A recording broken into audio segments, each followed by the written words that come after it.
We've seen capsules on a lot of organs to support and protect. Now, when you look at sections of the testes, which we'll be doing soon, okay, you can see it's full of little tubules, highly coiled tubules, called seminiferous tubules. And those seminiferous tubules is actually in the wall of these is where sperm development occurs, what we call spermatogenesis. So the walls of the seminiferous tubules, the highly folded tubes inside the testes, is where spermatogenesis occurs. The cells that are involved in that process are called spermatogenic cells, collectively. And on the slides, I'll accept that answer. However, on these models over here, these bubble charts, I'll expect you to tell me the particular cell. All right? There are a couple other cells you should be able to recognize in the testes. What are called sustentacular Sertoli cells. These are also the walls of seminiferous tubules. And actually, they make up most of the mass of the wall. They're cytoplasm. These cells have a variety of functions, but one of the important ones is they provide nutrients or sustenance to keep these cells viable. The sperm are living cells, and like any cell, they need nutrients. They're going to be in the body of the male probably for a couple of weeks before they are ejaculated or removed from the body. So you have to provide them with nutrients in the meantime to keep them viable. And these cells, sustentacular cells, provide sustenance, if you will. Okay? Nutrients keep the sperm viable. There's some other functions too, but that's a major one. These are called sustentacular cells, or you can also call them Sertoli cells.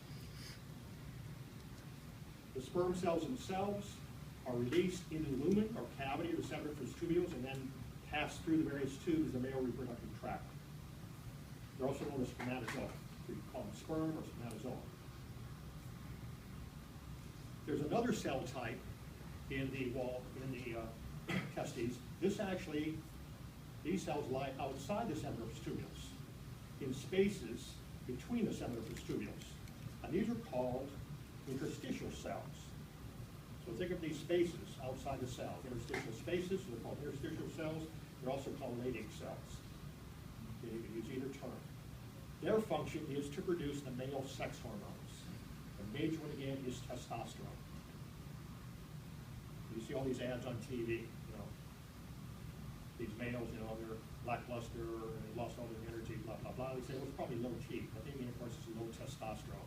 And you can take these pills to elevate your testosterone. But beware, like any hormone, it has very potent side effects, and it can promote things like prostate cancer, or enlargement of the prostate, various other things. So it's a double-edged sword. Yeah, you may be good and vigorous, but you may end up with prostate cancer or something else as well. Anyway, these hormones, of course, are released where? Into the blood. These are endocrine cells. So interstitial cells or Leydig cells, okay? And what stimulates sperm production? Anybody remember? Talked about that before. It's a hormone produced by the anterior pituitary. Yes, very good. Luteinizing hormone, also called interstitial cell stimulating hormone. It's on your handout, hormone handout. But these are cells that are stimulated to produce testosterone by LH, luteinizing hormone. And what cell is in the anterior pituitary produce LH? Basophil, basophil, chromophobes? Basophil cells. Okay. Not basophils, but basophil cells. The dark stained ones, dark purple stained cytoplasm. Okay. Now, sperm is produced in the testes. Okay, there are pictures there.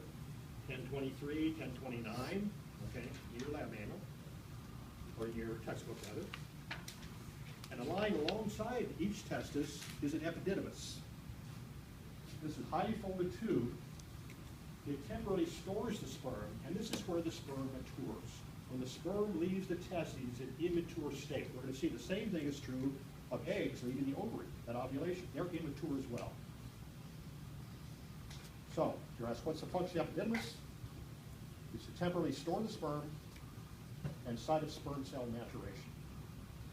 Testes produce the sperm, but the sperm matures outside the testes in the epididymis. see it lies alongside. It's picture 1021, 1027 of the epididymis. Shows a cutaway view there next to the testes. Again, site of sperm storage, temporary sperm storage, and site of sperm maturation. Okay. Epididymis. You notice it's lined with pseudostratified columnar epithelium, not ciliated. It appears to be, but it's pseudostratified columnar. Okay. Now, what appear to be cilia are called stereocilia, but they don't move the sperm. They're actually microvilli, and what they do is remove excess water and provide nutrients for the sperm. The parts are called stereocilia. And we also have stereocilia in the ear, okay? These don't move the sperm. The sperm are moved by muscle activity in the walls of these reproductive tubes in the male. And muscle layers, you can see, okay? Muscle layers again, what do we have? We got longitudinal smooth muscle. That's the inner layer. A middle layer circular smooth muscle. An outer layer longitudinal smooth muscle. Just like we saw in the urinary bladder wall. Okay, and those two also deep to the epithelium, you've got what? Lamina propria, again. That loose connective tissue, some mucous membrane like we've seen before. In the GI tract, okay, and the urinary tract. Now the spermatic cord. The spermatic cord is, think of it as a cable. It contains the tube that actually carries the sperm from the epididymis up to the body cavity and connects to the urethra in the male. So the spermatic cord is not the tube that carries the sperm. Think of it as a cable, and one of the tubes within, like a wire within the cable, is the ductus deferens or vas deferens. That actually is what carries the sperm. But also in the spermatic cord, we got blood vessels, we got connective tissue, nerve fibers, and so on. And be careful, because you may get the slide, it'll say spermatic cord, and they'll say, what is this? Be pointing to the ductus deferens. You say spermatic cord, it's wrong. Not spermatic cord, it's the ductus deferens that carries the sperm, or also called vas deferens. That's within the spermatic cord. Okay? So look at the male here.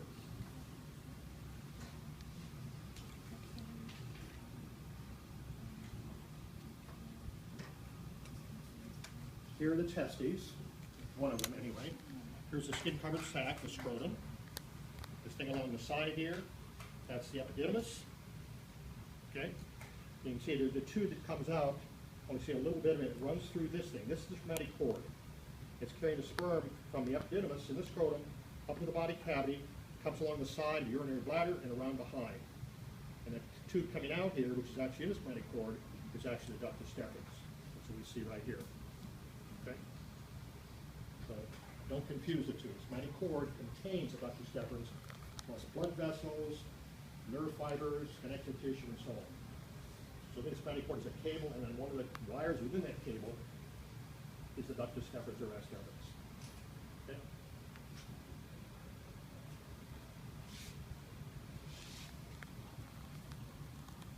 Okay, just before the ductus deferens goes into the prostate. Remember, the prostate is a gland just inferior to the urinary bladder in males. Remember, the urethra runs through the prostate. That's the prostatic urethra. Okay, well, the ductus deferens comes around, okay? You can see it coming around here. And just before it goes into the ductus deferens, it expands slightly. You can see it right in here, in section. That's called the ampulla. Ampulla, so that's a distal part of the ductus deferens, just before it penetrates the prostate. Okay? That would be the ampulla. Okay? Here again, it's the ductus deferens coming down here along the side, urinary bladder. And the largest side before it goes to the prostate, that's the ampulla. Okay? Then it runs through the prostate gland as the ejaculatory duct. And couples or joins with the prostatic urethra. Okay? So you're tracing, you go sperm production in the testes, submucous tubules, runs through a series of tubes which shall remain nameless. I'm not going to require you to know what that is. Connects with tubes in the epididymis, to the ductus deferens, the ampulla of the ductus deferens, the ejaculatory duct of the ductus deferens, to the prostatic urethra. We had members urethra, spongial penile urethra, and out. Okay, you would trace. Tracing still. I didn't know that. Good question. There you go.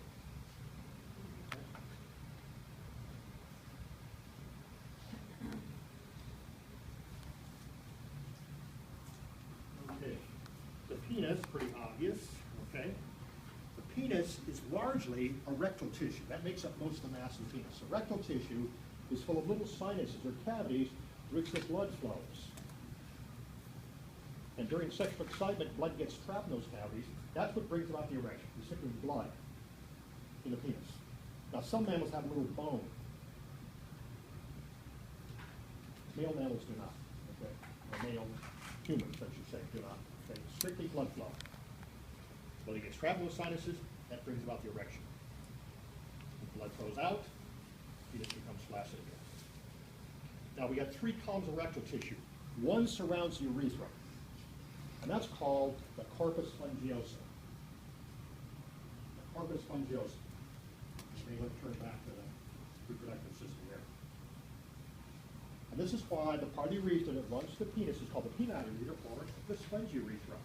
It's running through the corpus spongiosum, the erectile tissue that surrounds the urethra. And it's shown here in red. You can see the urethra running down, this red tissue around it, and expanding distally, okay, in what's called the glans penis. That's all corpus spongiosum.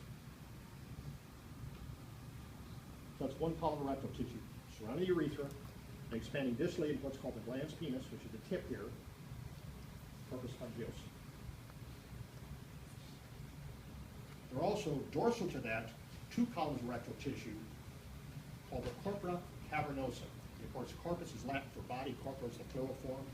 So corpora cavernosa are the two dorsal columns. You can see one here in longitudinal section and then one in cross section as well. These are the corpora cavernosa, also rectal tissue.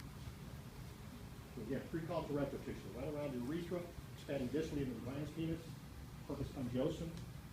Two columns that are dorsal to the urethra, the corpora cavernosa. Again, they're full of sinuses. If we get strapped to the sinus during sexual excitement, that's what brings about the erection.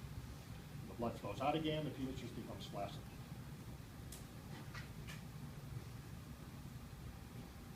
Okay, there is skin that covers the glands. That's called the prepuce or foreskin. Many males today are circumcised. That means at birth they remove a lot of the foreskin to expose the glands. Sometimes it's done for religious reasons. I believe people in Jewish faith, they do it routinely at birth in males. A lot of Muslims do it as well. They basically remove a lot of foreskin. They circumcise a male at birth. Do it when it's done as an adult. Really painful. Anyway, and some do it just because it's easier to clean around the glands. To perhaps reduce the risk of STDs. Okay. Now, actually, most of what passes out in ejaculation, the ejaculate, is not sperm. It's actually secretions of accessory glands, and this is called seminal fluid. And the glands we're talking about are listed there at the bottom of page 16. And these are, under prepuce, you can see seminal vesicles. The seminal vesicles are paired. They lie on either side of the urinary bladder. See one right here,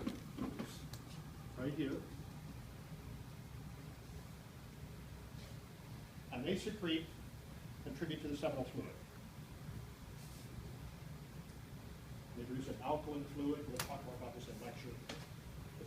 It helps to support and protect the sperm.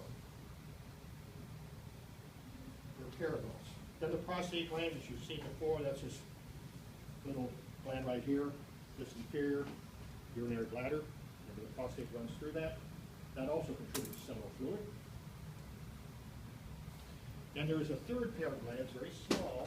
They're actually in the urinary diaphragm. These are called copperous or bulbourethral glands. You can see on this model here. Small little gland about the size of a pea. It's actually paired. That also contributes to seminal fluid. Actually, usually, this secretes first, and what it does, it flushes urethra, flushes urine, also helps to, basically, this secretion of alkaline helps to neutralize the acidity. But urine typically is slightly acidic.